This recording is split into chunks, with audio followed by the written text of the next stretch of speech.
Bom dia, povo de Deus. A paz do Senhor. Tudo bem com vocês? Animados? Finalizar Provérbios, lermos Eclesiastes e vamos iniciar também o livro de Cantares hoje. Então, estamos aí finalizando um, passando por outro, iniciando outro. Bom dia, Michael. Hoje nós vamos iniciar em Provérbios 31 e vamos passar por Eclesiastes. Vamos ver como que ele termina todo empolgado aqui, o Provérbios, e como ele inicia já lá no final da sua vida, todo pensativo, todo reflexivo. O livro de Eclesiastes é um livro de total reflexão. É um Salomão maduro escrevendo ali as suas experiências. Vamos orar? Senhor nosso Deus, nosso Pai, muito obrigada, Senhor, pela noite que o Senhor nos deu, uma noite de paz. Que o Senhor venha estar conosco também nesse dia. Esteja conosco nessa leitura, abre o nosso entendimento para que nós possamos compreender a Tua palavra. Muito obrigada, Senhor, esteja conosco e abençoa cada um de nós. Amém.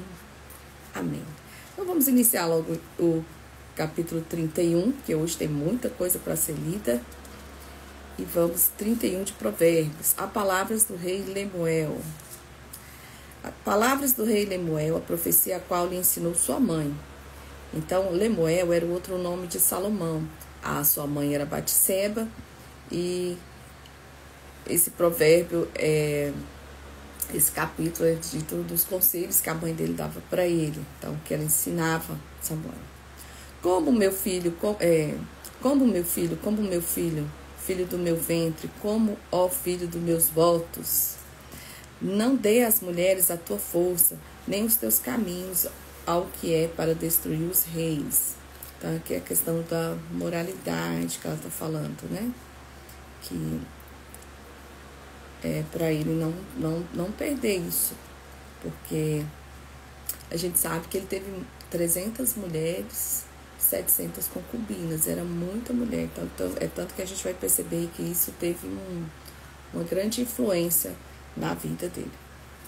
Não é próprio dos reis, ó Lemuel, não é próprio dos reis beber vinho, nem dos príncipes desejar bebida forte. Ele não podia perder a linha, tá? Para que não aconteça que bebendo esqueçam a lei e pervertam o direito de todos os filhos afligidos. Deem a bebida forte ao desfalecido e o vinho ao espírito amargurado. Que bebam, se esqueçam da sua necessidade e da sua miséria, não mais se lembrem. Abre tua boca em prol do mudo e pela causa de todos os filhos designados à destruição. Abre tua boca, julga com retidão e faz justiça aos pobres e necessitados. Então, ele era instruído a julgar com retidão. Você vê que a mãe dele vai falando, olha, não se perde aí na bebida não, porque você tem que ter retidão ao julgar. Ele precisava ser um homem equilibrado, né? Não dá para aprofundar, gente, porque é muita coisa. Então, a gente uma hora tem que fazer uma live só sobre esses provérbios. Mulher virtuosa, quem achará? O seu valor é maior do que das pedras preciosas. Aqui ela está falando que a mulher virtuosa não é a mesma coisa que no hebraico, gente, o significado das palavras são diferentes. Então, aqui ela fala que é uma mulher de caráter, habilidosa, é nesse sentido, tá bom? O coração do seu marido confia nela e assim ela não terá necessidade de despojo. Então, ela é uma mulher digna de confiança, uma mulher digna de confiança e ele confiava na fidelidade dela. Ela lhe faz somente o bem e não o mal todos os dias da sua vida. Oh, meu abençoado Deus. Procura lã e linho e com boa vontade trabalha com as mãos. Então, ela é uma mulher que não desperdiça dinheiro aqui, ó. Trabalha com boa vontade. Não se deixa levar pela preguiça. Com um navio mercante, ela traz o seu pão de longe. Levanta-se mesmo de noite, dá comida à sua família, distribui tarefas às suas criadas. Então, ela tem voz de comando, essa mulher. Comando dentro de casa com as criadas. Examina uma propriedade e a compra. Planta uma vinha com fruto de suas mãos. Cinge os seus lombos de força e esforça os seus braços. Cuida para que seja boa a sua mercadoria e a sua lâmpada não apaga de noite. Há várias interpretações desse negócio da lâmpada, né, meninas? Socorro, Deus. Aplica as suas mãos à roca e os seus dedos pegam no fuso. Então, ela tinha habilidade, gente. Era tipo uma máquina artesanal, sabe? Usada para tecer fios. Ao pobre, abre a sua mão e ao necessitado as estende. Não teme não teme por sua casa quando há neve, porque todos os da sua casa estão vestidos de escarlate. Olha como ela era cuidadosa, está preparado para o inverno, preparada para tempos bons e tempos difíceis, essa mulher. Faz para si colchas bordadas de linho fino, branco e de púrpura é o seu vestido. Anda bonita.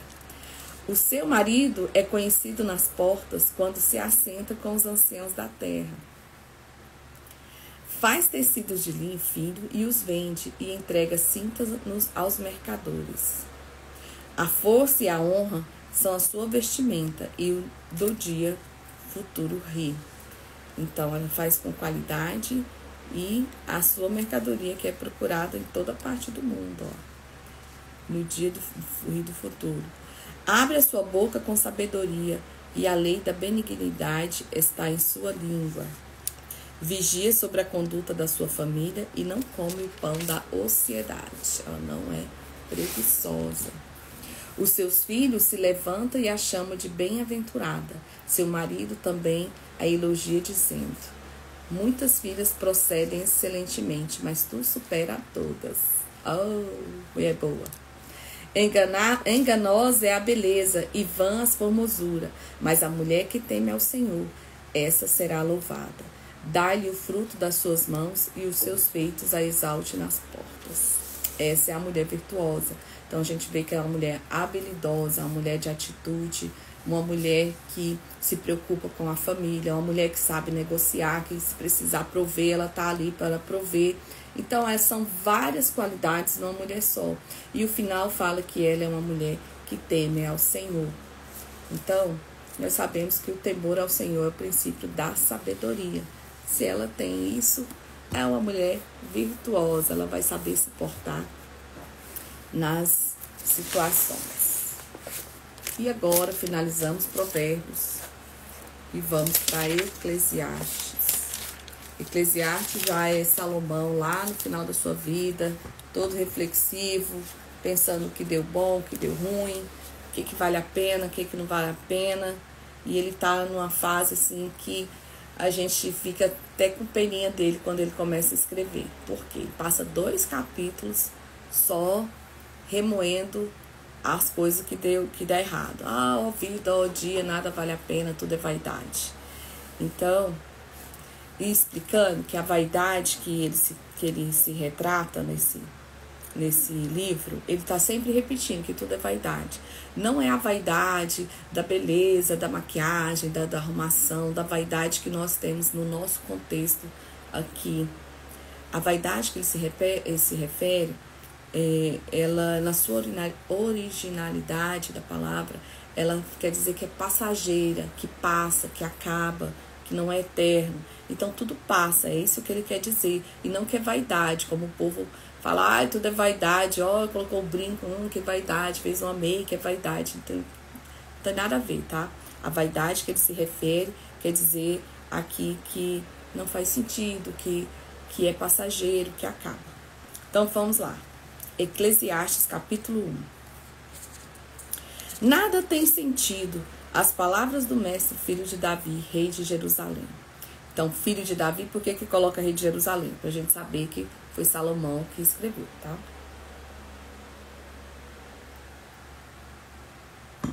2. Que grande inutilidade, diz o mestre, que grande inutilidade, nada faz sentido. O que o homem ganha com todo o seu trabalho e que tanto se esforça debaixo do sol, Gerações vêm e gerações vão, mas a terra permanece para sempre. O sol se levanta e o sol se põe, e depressa volta ao lugar de onde se levanta. O vento sopra para o sul e vira para o norte, dá voltas e voltas, seguindo sempre o seu curso. Então nós estamos vendo aqui o homem mais sábio da terra, vendo que, na verdade, ele fala isso aqui porque ele perde a presença de Deus, ele perde o rumo. Nós sabemos que ele perde o rumo na vida dele. Ele é um homem, e aí ele fica aqui desesperançoso, nada faz sentido, aquele tanto de mulher não faz sentido, tudo que ele conquista não faz sentido, a rotina não faz sentido, amanhece, anoitece, o dia vai, o dia vem, o vento vai, o vento volta, e aí ele percebe que nada faz sentido. Mas por quê? Inclusive a nossa frase hoje é sobre buscar o sentido para a nossa vida. Porque ele percebe que sem a presença de Deus, ele vai dizer isso lá no final do capítulo, que não tem sentido mesmo. Então agora ele vai ficar reclamando aqui dois capítulos. Contudo, o mar nunca se enche. Ainda que sempre corram para lá voltam a correr. Todas as coisas trazem canseira. O homem não é capaz de descrevê-las. Os olhos nunca se saciam de ver, nem os ouvidos de ouvir. Por quê? Porque é sempre o mesmo ciclo. Ele está aqui falando, é tudo uma canseira, esse mesmo ciclo. O que foi, tornará a ser. O que foi feito, se fará novamente. Não há nada novo debaixo do sol. Haverá algo que se possa dizer, veja, isto é novo? Não, já existiu há muito tempo. Bem antes da nossa época. Ninguém se lembra dos que viveram na antiguidade. E aqueles que ainda virão, tampouco serão lembrados pelo que vierem depois deles. Olha isso, para ele tá tudo ruim aqui. Ninguém vai lembrar dos que já se foram, ninguém vai lembrar dos que virão. Mas nós temos um sentido na nossa vida. Hoje nós sabemos que Jesus veio morrer por nós, nós temos o céu. Salomão ainda não sabia disso aqui, mas nós sabemos que nós temos uma vida eterna com o Senhor. Aí ele vai agora reclamar da sabedoria dele. Olha aí, o que ele pediu para Deus agora já vai ser um fardo. Eu, o mestre, fui rei de Israel em Jerusalém. Dediquei-me a investigar e a usar a sabedoria para explorar tudo o que é feito debaixo do céu. Que fardo pesado Deus pôs sobre os homens. Tenho visto tudo o que é feito debaixo do sol. Tudo é inútil. É correr atrás do vento. Olha, gente, que desânimo desse homem. O homem mais sábio da terra reclamando que ser sábio era ruim. O que é torto não pode ser endireitado. O que está faltando? Ai, gente, eu tô rindo, porque tem dia que eu tô desse jeito. O que é torto não pode ser endireitado. O que está faltando não pode ser contado. Fiquei pensando. Eu me tornei famoso e ultrapassei em sabedoria todos os que governaram Jerusalém antes de mim. De fato, adquiri muita sabedoria e conhecimento. Por isso, esforcei para compreender a sabedoria, bem como a loucura e a insensatez, mas aprendi que isso também é correr atrás do vento. Pois quanto maior a sabedoria, maior o sofrimento. E quanto maior o conhecimento, maior o desgosto. Olha isso, gente. O que ele pediu tanto para Deus passa a ser um fardo. Está sendo motivo de reclamação. Ele disse assim, eu procurei tanto, me esforcei tanto para entender o mundo, para entender as coisas, eu não estou entendendo nada. Nada faz sentido. Então Salomão está assim, desalento da vida. Se fosse uma mulher, eu diria que ele estava no TPM, porque tem dia que nós temos esses sentimentos. O 2, capítulo 2 de Eclesiastes. Prazeres não têm sentido. Eu disse a mim mesmo, venha, experimente a alegria, descubra as coisas boas da vida, mas isso também se revelou inútil. Concluí que o rir é loucura e a alegria de nada vale. Decidi entregar-me ao vinho e à extravagância, mantendo, porém, a mente orientada pela sabedoria. Eu queria saber o que vale a pena, debaixo do céu, nos poucos dias da vida humana. Lancei-me a grandes projetos, construí casas, plantei vinhas para mim, fiz jardins e pomares e nem plantei todo tipo de árvore frutífera. Construí também reservatórios para irrigar os meus bosques verdejantes. Comprei escravos e escravas. Tive também os mais bois e ovelhas do que todos os que vieram antes de mim em Jerusalém. Ajuntei para mim prata e ouro, tesouros de reis e de províncias. Servi-me de cantores e cantoras, e também de um harém, as delícias dos homens. Olha o detalhe do harém. O que seria o harém?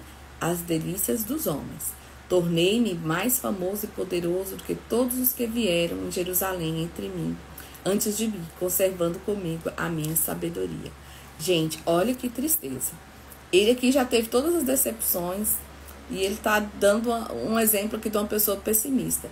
Ele falou, olha, eu bebi tudo que eu queria beber, eu vim, usufruir da bebida, das mulheres, das melhores frutas dos pomares, tive os mais bons que todo mundo. Olha, ele fala assim que ele se decidiu a entregar a extravagância da vida. E aí ele descobriu que nada disso vale a pena. Por quê? Porque Salomão, nesse tempo da vida dele, ele já tinha perdido a presença de Deus na vida dele. E aí, sem a presença de Deus, nada faz sentido. O que nos faz nos mover, o que nos move, o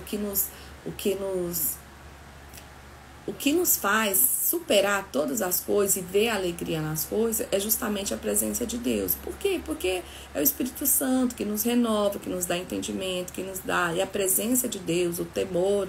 Lembra que eu já expliquei sobre o temor várias vezes aqui? Que o temor é esse medo de perder a presença de Deus na nossa vida. Porque quando se perde, fica igual Salomão. Porque aos nossos olhos, de que Salomão está reclamando? Da vida. Porque a gente trabalha para pagar os boletos. Salomão tinha tudo e mais um pouco. Ele tinha tudo e mais um pouco. Não falta nada. Ele faz aqui que ele queria festas e festas, mulheres, tudo que é material. E ele fala, gente, de nada serve isso aqui. Pede a sabedoria. Aí ele sonha em ter, pede, fala, olha Deus, eu quero ter sabedoria. Aí ele pede sabedoria. No nosso caso, a gente pode pedir uma profissão. Aí fala, nossa, eu sonho em ser tal coisa. Ou, eu sonho em casar com a mulher assim. Eu desejo ter isso. E aí, quando se tem, percebe que não era aquilo. Por que não é? Porque não tem a ver com as coisas. Tem a ver com a gente e Deus. Tá bom? Aí ele continua, 10. Não me neguei nada que os meus olhos desejaram. Então, tudo que ele quis, ele teve. Não me recusei a dar prazer algum ao meu coração. Na verdade, eu me alegrei em todo o meu trabalho. Essa foi a recompensa de todo o meu esforço. Contudo, quando avaliei tudo o que as minhas mãos haviam feito e o trabalho que eu tanto me esforçava para realizar, percebi que tudo foi inútil. Foi correr atrás do vento. Não há nenhum proveito no que se faz debaixo do sol. Dá vontade de trabalhar, viu, Lisângela? Hoje dessa depressão toda aqui, falei, meu Deus, não vai valer a pena, não. Então, olha isso. O cara mais sábio do mundo teve uma crise existencial. Capítulo 2, versículo 12. Então passei a refletir na sabedoria, na loucura e na insensatez. O que pode fazer o sucessor do rei a não ser repetir o que já foi feito? Percebi que a sabedoria é melhor que a insensatez, assim como a luz é melhor do que as trevas. O homem sábio tem os olhos que enxergam, mas o tolo anda nas trevas. Todavia, percebi que ambos têm o mesmo destino. Olha o nível de tristeza desse homem. Não adianta ser sábio, não adianta ser tolo. Enfim, vai todo mundo morrer, vai comer buraco. É isso que ele quis dizer. Aí fiquei pensando. O que acontece ao tolo também me acontecerá. Que proveito eu tive em ser sábio? Então eu disse a mim mesmo, isso não faz o menor sentido. Nem o sábio nem o tolo serão lembrados para sempre. Nos dias futuros, ambos serão esquecidos. Como pode o sábio morrer como o tolo morre? Aí ele ainda está chateado, que ele corre atrás das coisas desse mundo, tudo que ele quis, tudo que ele viu, e ele viu que era passageiro, e todo mundo vai morrer e ir pro mesmo buraco. Por quê, gente?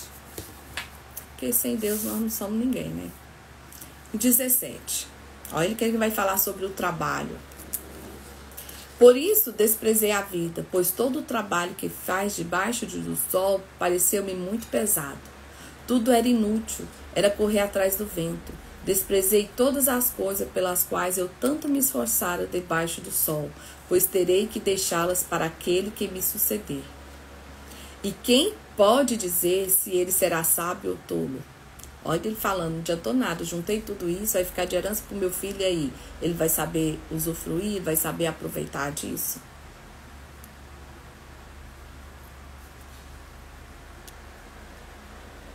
Todavia, terá domínio sobre tudo que eu realizei com o meu trabalho e com a minha sabedoria debaixo do sol. Isso também não faz sentido.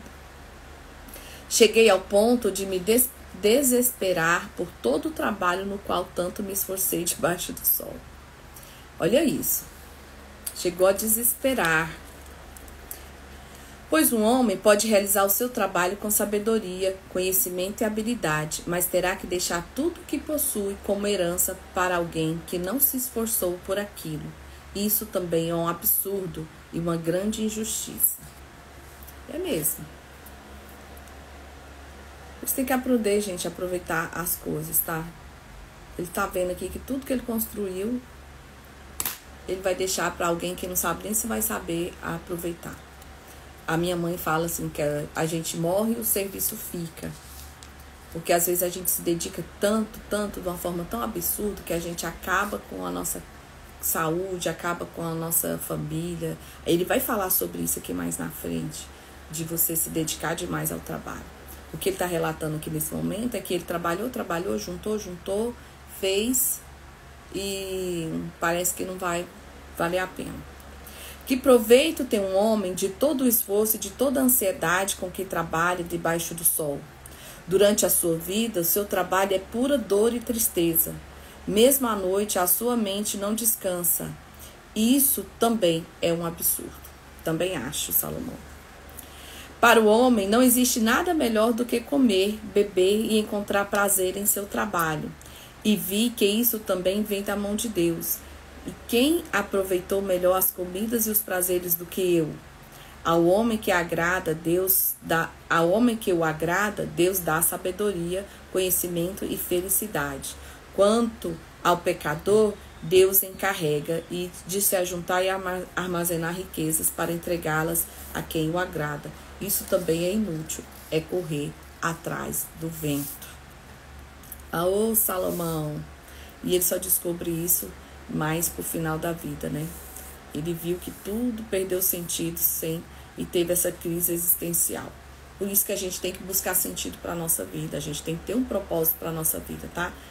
Nossa, todo mundo fala de propósito, blá, blá. Mas gente. Salomão, aos nossos olhos, meu Deus, tinha que estar felizão, né? Então agora ele vai mostrar que há tempo para todas as coisas. Ou seja, na vida nós iremos passar por todas as fases. A vida vai ser ciclos e que nenhum deles dura para sempre. Então esse é o sentido do capítulo 3. É entender que nós passaremos por todos os ciclos da nossa vida. Aí ele começa. Para tudo há uma ocasião certa. Há um tempo certo para cada propósito debaixo do céu.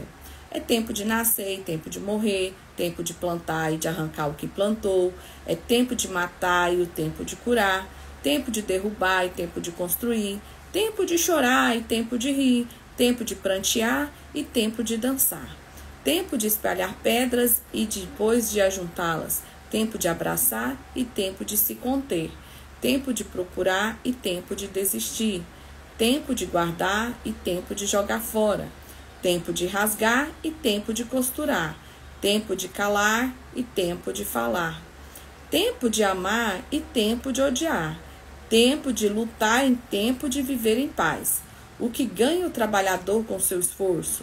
Tenho visto o fardo que Deus impôs aos homens. Ele fez um apropriado ao seu tempo, também pôs no coração do homem o anseio pela eternidade. Então, aqui ele já começa a dar uma melhorada. Pôs no coração do homem o anseio pela eternidade. Mesmo assim, ele não consegue compreender inteiramente o que Deus fez. Descobri que não há nada melhor para o homem do que ser feliz e praticar o bem enquanto vive. Olha, já começou a dar uma melhorada aqui, já está saindo da bad. Desculpa, quer ver? Descobri também que poder comer, beber e ser recompensado pelo seu trabalho é um presente de Deus. Olha aí, agora eu já vou querer ir trabalhar já.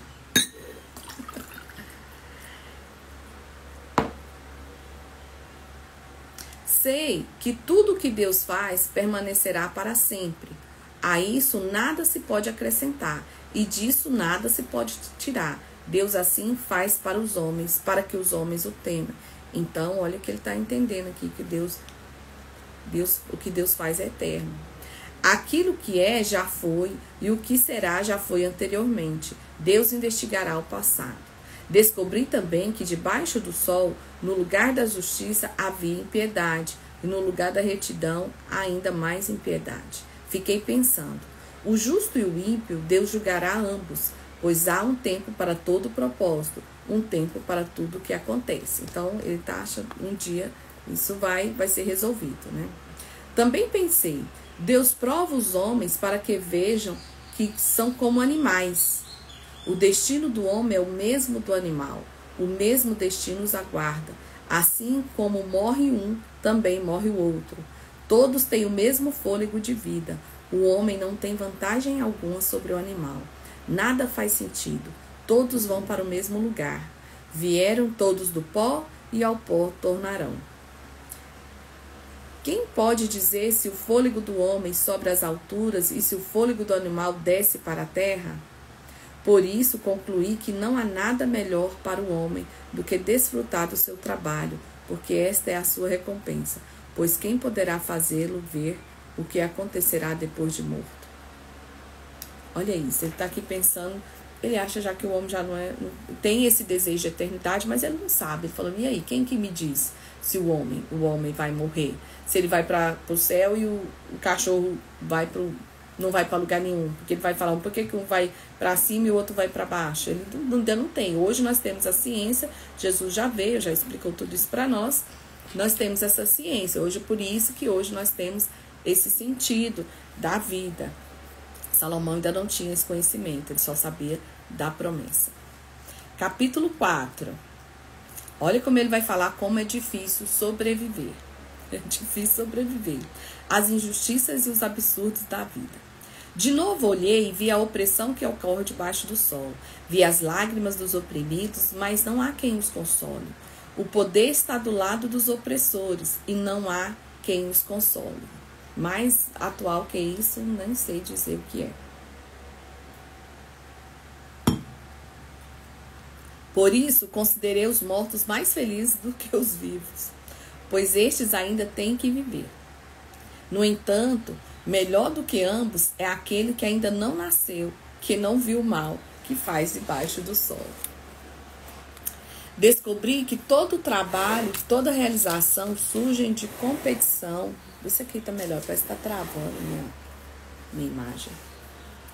Descobri que todo trabalho e toda realização surgem da competição que existe entre pessoas, mas isso também é absurdo, é correr atrás do vento. O tolo cruza os braços e destrói a própria vida. Melhor é ter um punhado com tranquilidade do que 2 punhados à custa de muito esforço e de correr atrás do vento. Agora eu concordo aqui com Salomão. Porque, gente, tem hora que não vale a pena a falta de paz para você ter certas coisas. Tem hora que, né, a paz vale muito mais do que certas coisas que a gente quer. Descobri ainda outra situação absurda debaixo do sol. Havia um homem totalmente solitário. Não tinha filho nem irmão. Trabalhava sem parar. Contudo, os seus olhos não se satisfaziam com a sua riqueza. Ele sequer perguntava, para que estou trabalhando tanto e por que razão deixo de me divertir? Isso também é um absurdo, é um trabalho por demais ingrato. É melhor ter companhia do que estar sozinho, porque maior a recompensa do trabalho de 2 pessoas. Se um cair, um amigo pode ajudar a levantar-se, mas o pobre do homem que cai e não tem com quem os ajude a levantar-se. E se um dos 2 dormirem juntos, vão manter-se aquecidos. Como, porém, manter-se aquecido sozinho? Um homem sozinho pode ser vencido, mas dois conseguem defender-se. Um cordão de três dobras não se rompe com facilidade. Olha o que ele fala. Gente, não trabalhe demais, tire férias, viva a vida, tenha parceiros, peça ajuda. É nesse sentido, porque essa história desse homem solitário que ele conta, que trabalhava o tempo todo e não se descansava, né? A futilidade do poder. Melhor é um jovem pobre e sábio do que um rei idoso e tolo, que não aceita repreensão. O jovem pode ter saído da prisão e chegado ao trono, ou pode ter nascido no país daquele rei. Percebi que ainda assim o povo que vivia debaixo do sol seguiu o jovem, o sucessor do rei. O número dos que aderivam a ele era incontável. A geração seguinte, porém, não ficou satisfeita com o sucessor. Isso também não faz sentido. É correr atrás do vento. Então, poder também é futilidade. 5. O temor devido ao Senhor. Ele vem falar agora sobre o cuidado que a gente tem que ter quando a gente fizer votos a Deus. Lembra das ofertas que eles ofereciam, dos votos? Então ele vai falar sobre isso agora. Quando você for ao santuário de Deus, seja reverente. Quem se aproxima para ouvir é melhor do que os tolos que oferecem sacrifício sem saber que estão agindo mal. Não seja precipitado de lábios, nem apressado de coração, para fazer promessas diante de Deus. Deus está no céu e você está na terra, e por isso fale pouco. Então ele está aqui, ó, saiba ouvir a voz de Deus, tá? Das muitas ocupações brotam sonhos, do muito falar nasce a prova vando tolo. Nossa, que ligeiro. Quando você fizer um voto, cumpra-o sem demora, pois os tolos desagradam a Deus. Cumpra o seu voto. É melhor não fazer voto do que fazer e não cumprir. Não permita que a sua boca o faça pecar, e não diga ao mensageiro de Deus: o meu voto foi um engano. Por que irritar a Deus com o que você diz e deixá-lo destruir o que você realizou? Em meio a tantos sonhos absurdos e conversas inúteis, tenha temor de Deus. Então, se fizer uma aliança com Deus, cumpra, tá? Agora vem a parte que ele fala que as riquezas não dão sentido à vida. Vamos ver o que faz sentido na vida. Se você vir o pobre oprimido numa província e vir que eles são negados o direito e a justiça, não fique surpreso, pois todo oficial está subordinado a alguém que ocupa posição superior e sobre os dois há outros em outra posição ainda mais alta. Mesmo assim, é vantagem à nação ter um rei que a governe e que seu interesse pela agricultura. Quem ama o dinheiro jamais terá o suficiente. Quem ama as riquezas jamais ficará satisfeito com seus rendimentos. Isso também não faz sentido. O que ele está falando? Do amor ao dinheiro, né? Do amor ao dinheiro. Quando aumentam os bens, também aumentam os que consomem.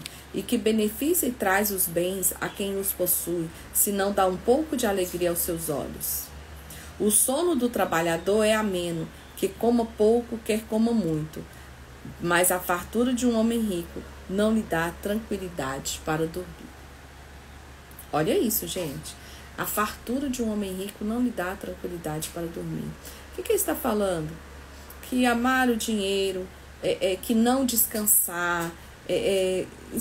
Gente, é uma coisa que está dentro de nós. Não é o que nós temos, é o que nós somos. Há um mal terrível que vi debaixo do sol, riquezas acumuladas para a infelicidade do seu possuidor. Se as riquezas dele se perdem um mau negócio, nada ficará para o filho que lhe nascer. O homem sai nu do ventre de sua mãe, e como vem, assim vai. De todo o trabalho em que se esforçou, nada levará consigo. Há também outro mal terrível. Como o homem vem, assim ele vai. E o que obtém de todo o seu esforço em busca do vento? Então ele está aqui falando, gente, aproveita a sua prosperidade, tenha equilíbrio, desfrute, descanse. Por quê? Nós não estamos falando aqui de uma pessoa recalcada. Não, mas não é. Ele era tão rico, ele era o cara mais rico da época. Ele sabia do que ele estava falando. Então, eu não sei, não tive ainda essa oportunidade. Mas ele sabia que o sono dele não dependia das coisas que ele tinha, né? Que o ter não trazia essa alegria. Por quê? Porque a gente sabia que ele estava numa fase aqui que Deus estava meio que de escanteio na vida dele. Estava fora da presença do Senhor. Então, nada ele vê vantagem. Passa toda a sua vida nas trevas com grande frustração, doença e amargura. Assim, descobri que para o homem o melhor e o que mais vale a pena é comer, beber, desfrutar o resultado do seu esforço que faz debaixo do sol durante os poucos dias de vida que Deus lhe dá, pois essa é a sua recompensa.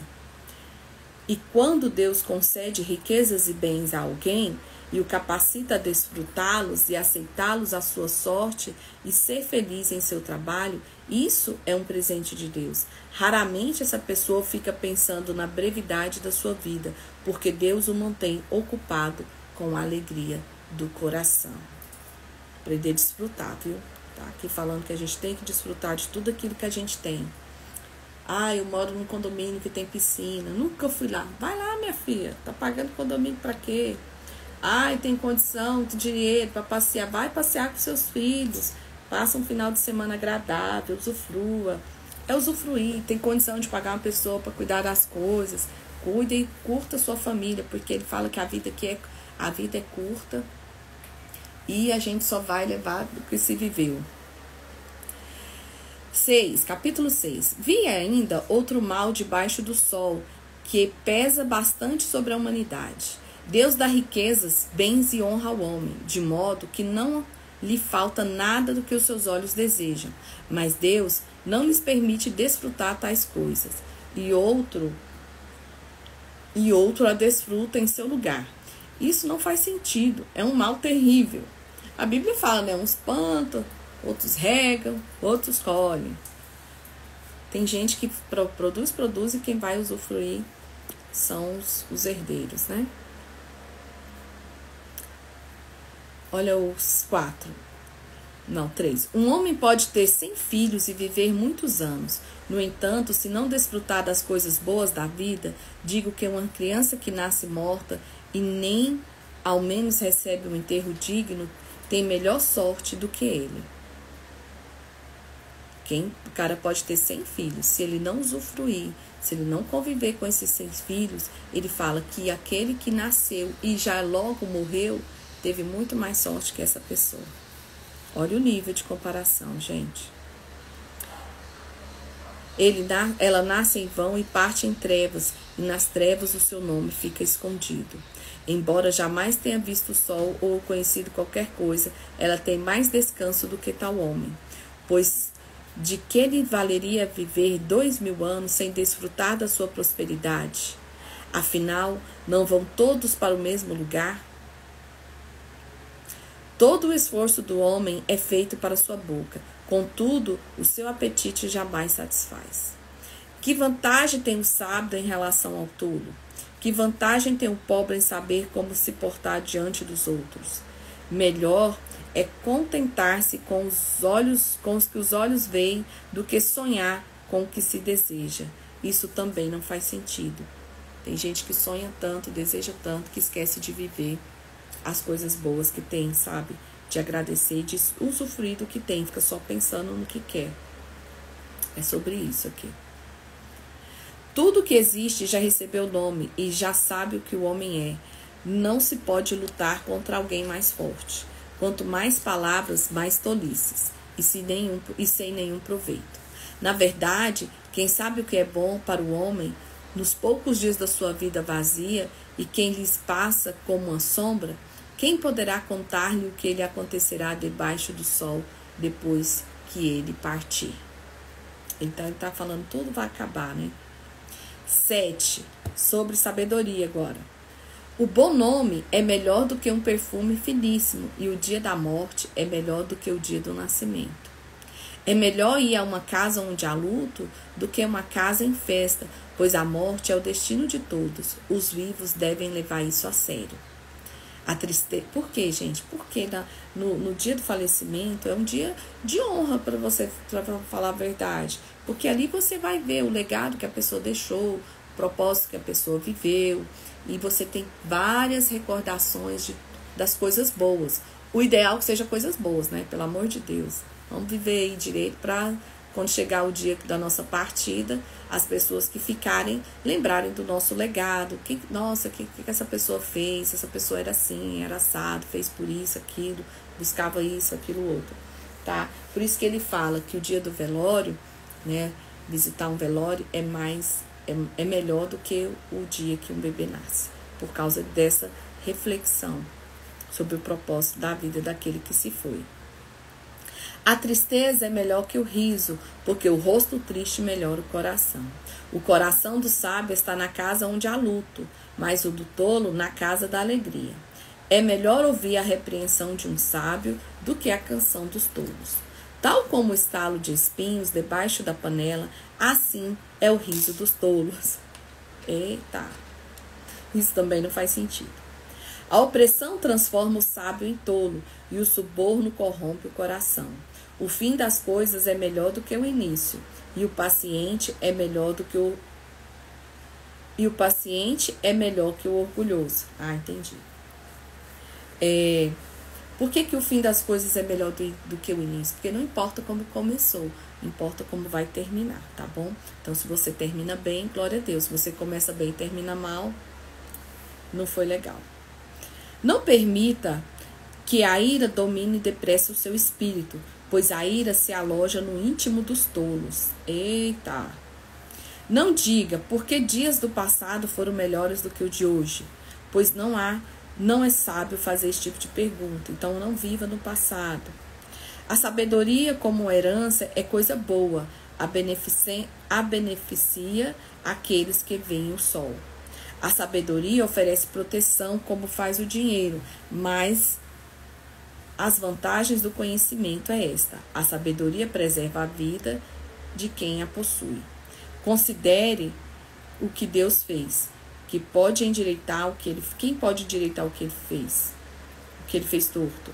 Quando os dias forem bons, aproveite-os bem, mas quando forem ruins, considere: Deus fez tanto um quanto o outro, para evitar que o homem descubra alguma coisa sobre o seu futuro. Então ele fala: no dia bom aproveite, no dia mal aprenda.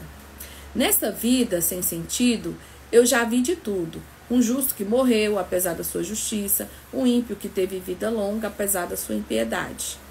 Não seja excessivamente justo, nem demasiadamente sábio.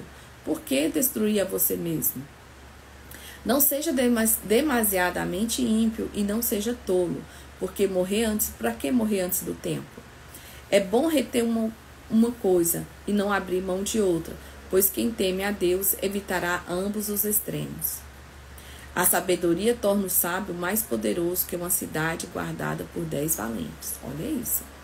Todavia, não há um só justo na terra, ninguém que pratique o bem e que nunca peque. O que ele está dizendo? Que todo mundo erra.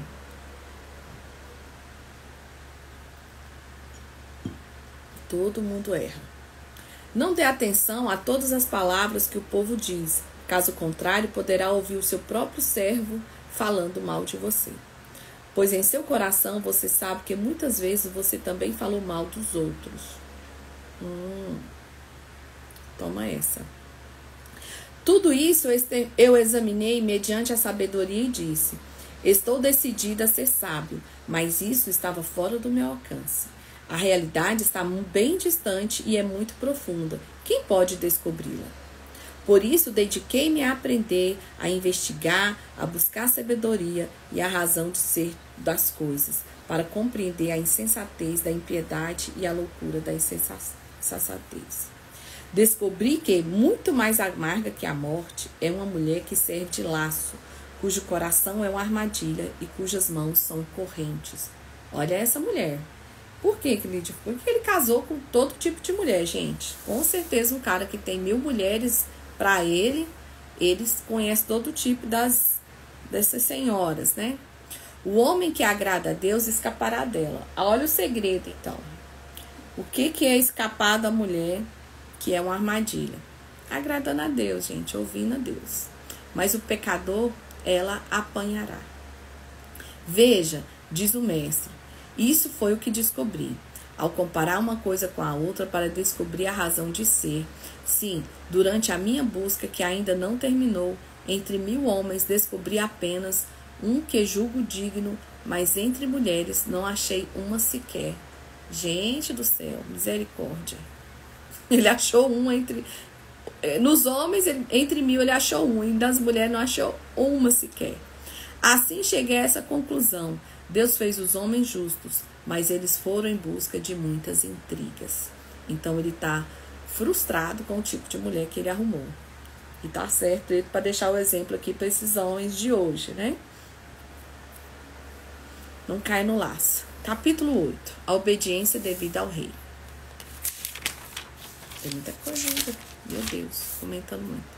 Quem é o sábio? Quem é como sábio? Quem sabe interpretar as coisas? A sabedoria de um homem alcança o favor de um rei e muda o seu semblante carregado. Olha isso, alcançar o favor do rei. Este é o meu conselho. Obedeça às ordens do rei, porque você faz um juramento diante de Deus. Não se apresse em deixar a presença do rei, nem se levante em favor de uma causa errada, visto que o rei faz o que bem entende. Pois a palavra do rei é soberana, e ninguém lhe pode perguntar, o que está fazendo? Quem obedece às suas ordens não sofrerá mal algum, pois o coração sábio saberá a hora e a maneira certa de agir. Porquanto há uma hora certa e há também uma maneira certa de agir para cada situação. O sofrimento de um homem, no entanto, pesa muito sobre ele. Visto que ninguém conhece o futuro, quem lhe poderá dizer o que vai acontecer? Ninguém tem o poder de dominar o próprio espírito, tampouco tem poder sobre o dia da sua morte, e de escapar dos feitos da guerra, nem mesmo a maldade livra aqueles que a praticam. Tudo isso vi quando me pus a refletir em tudo o que faz debaixo do sol. Há ocasiões em que o homem domina sobre os outros para a sua própria infelicidade. Nessas ocasiões, vi ímpios serem sepultados e gente indo e vindo do lugar onde eles foram enterrados. Todavia, o que havia praticado o bem foram esquecidos na cidade. Isso também não faz sentido. Quantos crimes não são castigados logo, o coração do homem se enche de planos para fazer o mal. O ímpio pode cometer uma centena de crimes e, apesar disso, ter vida longa. Mas sei muito bem que as coisas serão melhores para os que temem a Deus, para os que mostram a respeito diante dele. Gente, não dá pra gente ficar querendo ter a vida que o ímpio tem. Ele tá falando aqui, ó, os ímpios morrem e o povo vai lá e tal, e etc. E tem gente boa que tá sendo esquecida. Mas ele sabe que o fim sempre será melhor para o homem que teme a Deus. Para os ímpios, no entanto, nada irá bem, porque não temem a Deus, os seus dias, como sombras, serão poucos. Há mais uma coisa sem sentido na terra: justos que recebem o que os ímpios merecem e os ímpios que recebem o que os injustos merecem. Isso também penso eu, não faz sentido.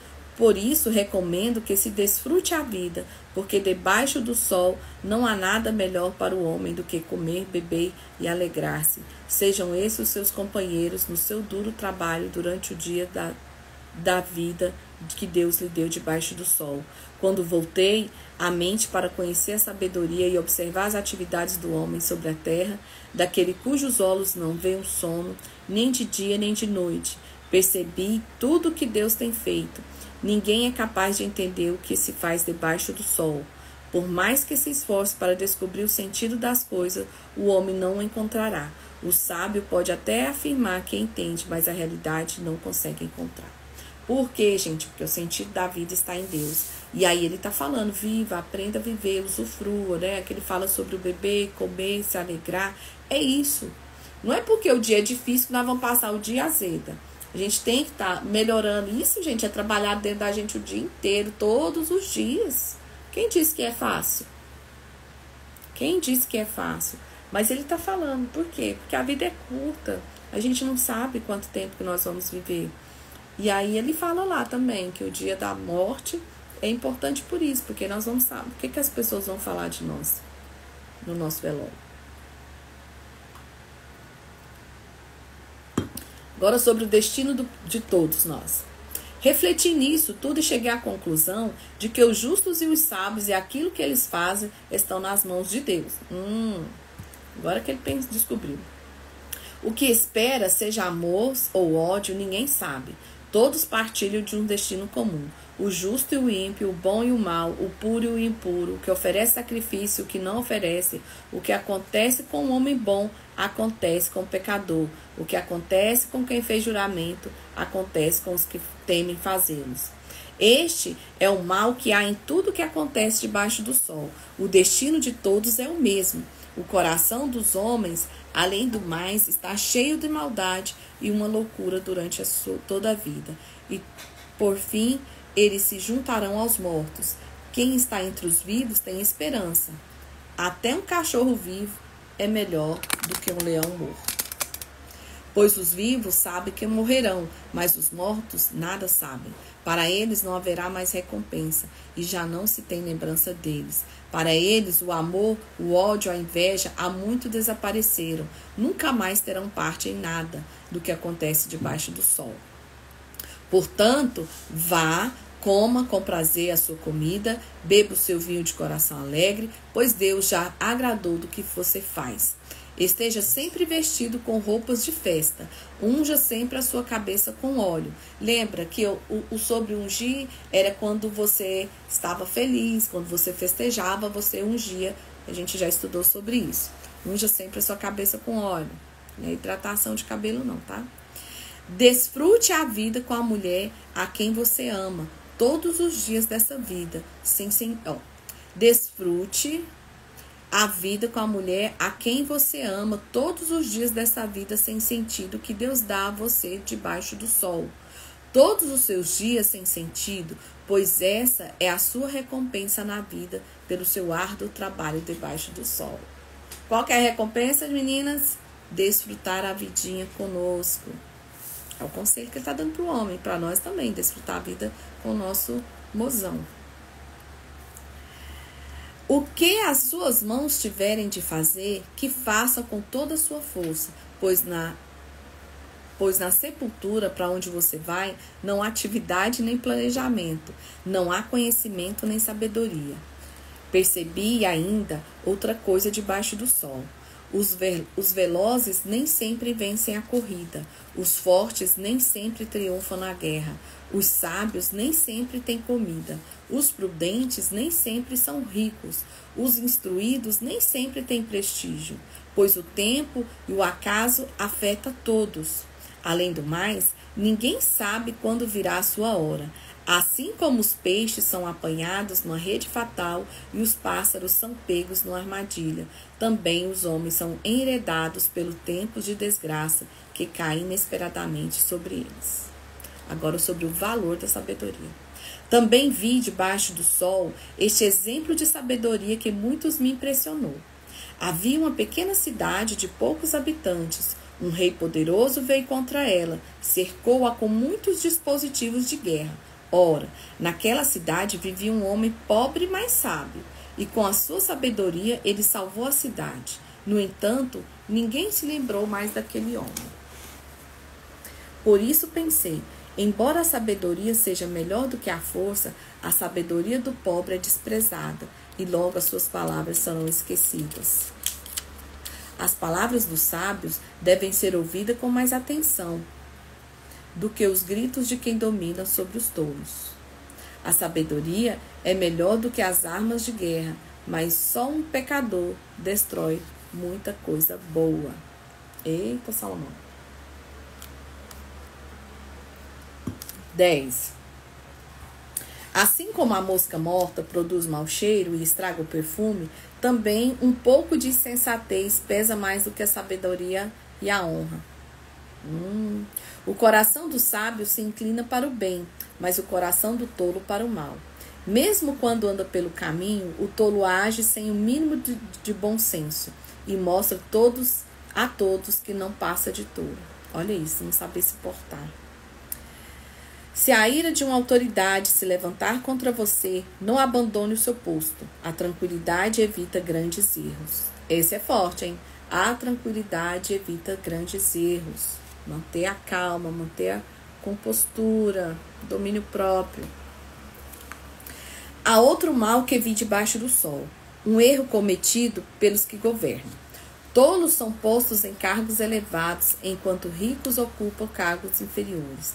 Tenho visto servos andando a cavalo e príncipes andando a pé como servos. Que cava um poço e cairá nele. Quem derruba um muro será picado por uma cobra. Quem arranca pedras, com elas se ferirá. Quem racha lenha se arrisca.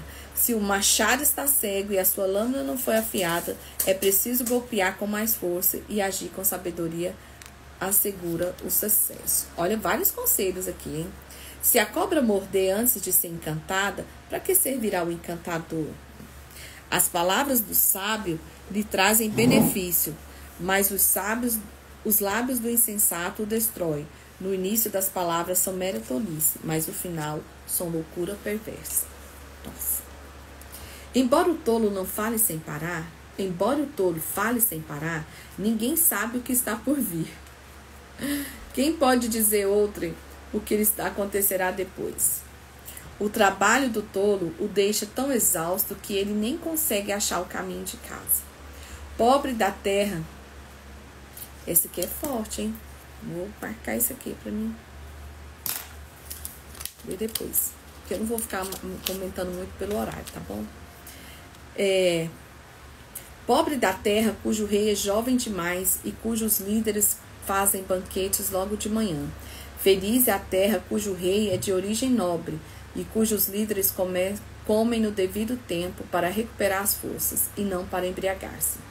Por causa da preguiça, o telhado se enverga. Por causa das mãos indolentes, a casa tem goteira. O banquete é feito por divertir e o vinho torna a vida alegre.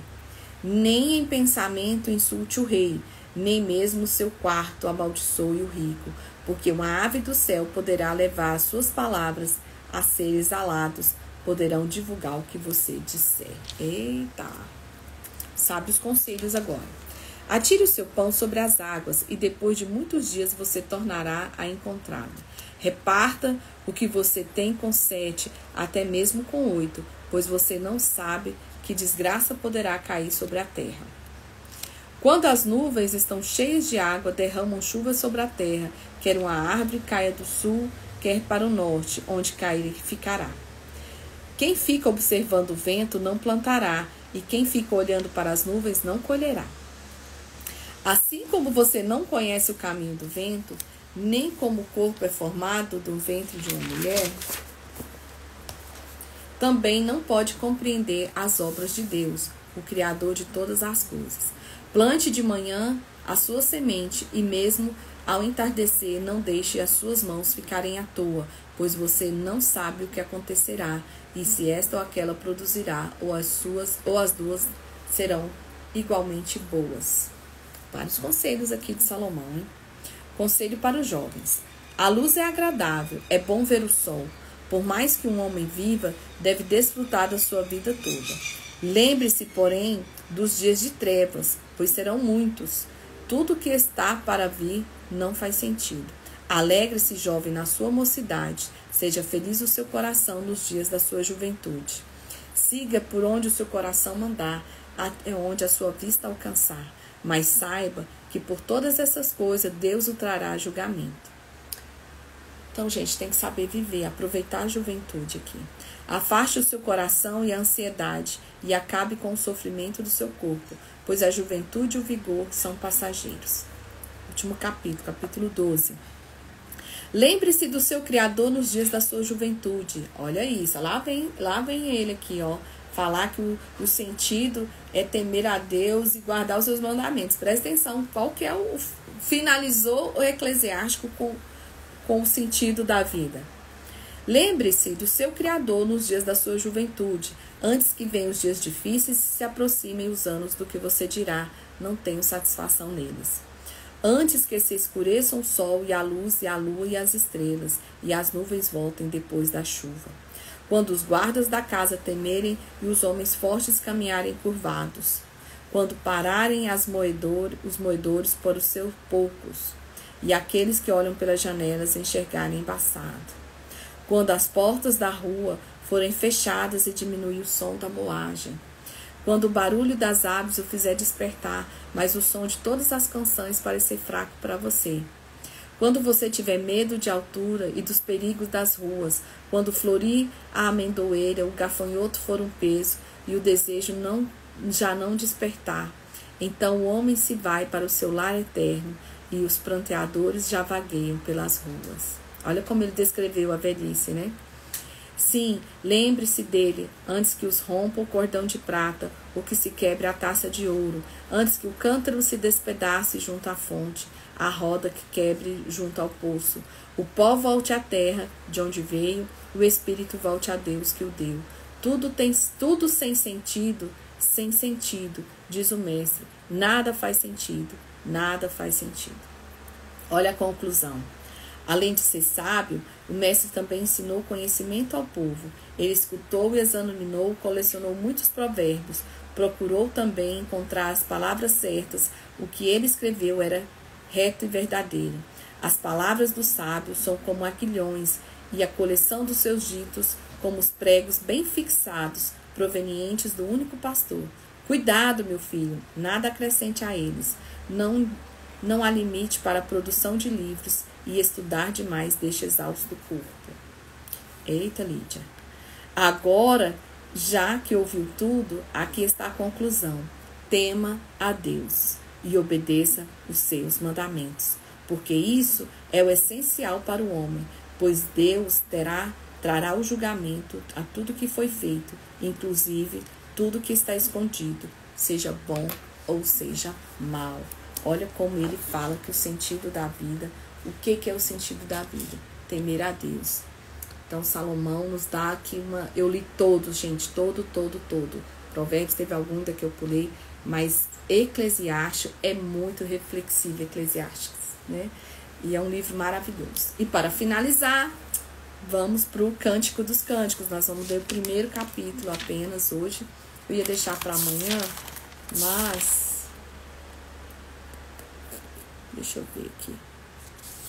Mas eu quero entrar em Isaías. Não, eu vou ler sim, porque senão não começa Isaías e aí vai ficar puxado depois para os outros dias. Então vamos lá. Maravilhoso Eclesiastes, né? Amei esse livro. Cântico dos Cânticos. Cântico dos Cânticos é um livro escrito também por Salomão. É como se o homem estivesse falando para a mulher. A gente vê também como Cristo para a igreja. Então vamos começar. É ele escrevendo para a amada. Ah, se ela me beijasse, se sua boca me cobrisse de beijos. Sim, as suas carícias são mais agradáveis que o vinho. A fragrância dos seus perfumes é suave. O seu nome é como perfume derramado. Não é à toa que os jovens o amam. Leve-me com você. Vamos depressa. Leve-me ao rei para os meus aposentos. Amigas e mulheres de Jerusalém, estamos alegres e felizes por sua causa. Celebramos o seu amor mais que o vinho. É como se a noiva estivesse aguardando o noivo, tá? Com toda razão, você é amado. É isso aqui, ela falando para ele agora. Estou escura, mas sou bela, ó mulheres de Jerusalém. Escura como as tendas de Quedar, bela como as cortinas de Salomão. Não fiquem me olhando assim, porque eu estou escura. Foi o sol que me queimou a pele. Os filhos da minha mãe zangaram-se comigo e fizeram-me tomar conta das vinhas, da minha própria vinha, porém não pude cuidar. Conte-me você, a quem amo, onde faz pastar o seu rebanho e onde faz as suas ovelhas descansar ao meio-dia? Se eu não souber, serei como uma mulher coberta com véu junto aos rebanhos dos seus amigos. Olha, queremos saber sobre a vida dele aqui. Aí ele fala: se você, a mais linda das mulheres, se você não sabe, siga a trilha das ovelhas. E faça as suas cabritas pastarem junto às tendas dos pastores. Gente, é uma linguagem bem poética, tá? Comparo você, minha querida, a uma égua de carruagens do faraó. Meninos, vocês meninos não falam isso hoje, tá? Hoje não funciona essa cantada. Mas naquela época, as éguas do faraó eram as mais belas, acho que. Então, assim, era o desejo de consumo das pessoas. Então, comparo você, minha querida, a uma égua das carruagens de Faraó. Como são belas tuas faces entre os brincos e o seu pescoço com colares e joias. Aí as amigas: faremos para você brincos de ouro com instruções de prata. Agora a amada falando: enquanto o rei estava em seus aposentos, o meu nardo espalhou sua fragrância. O meu amado é para mim como uma pequenina bolsa de mirra que passa a noite entre os meus seios. O meu amado é para mim um ramalhete de flores de rena das vinhas de El-Gedai.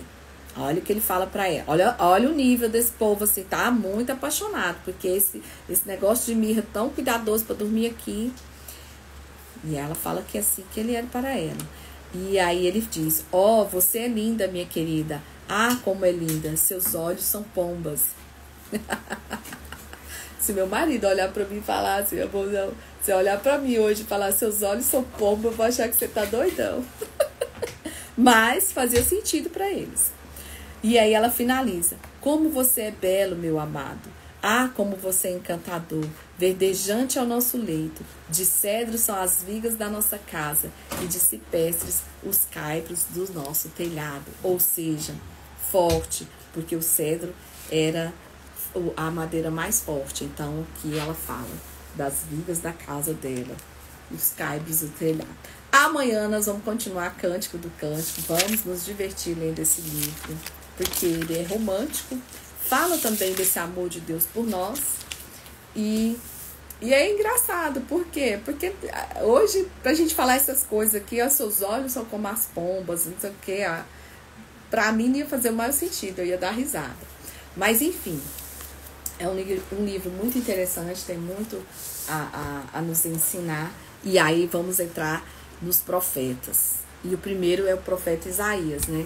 E a gente vai entrar agora naquela fase dos cativeiros, onde os profetas profetizavam. Olha só, a gente já passou, já falou, e agora a gente vai voltar tudo de novo, mas na outra visão, que é na vertente dos profetas. Então nós falamos sobre a visão do rei, os acontecimentos históricos ali dos reis, e agora a gente vai falar o que Deus falava aos profetas e como que os profetas...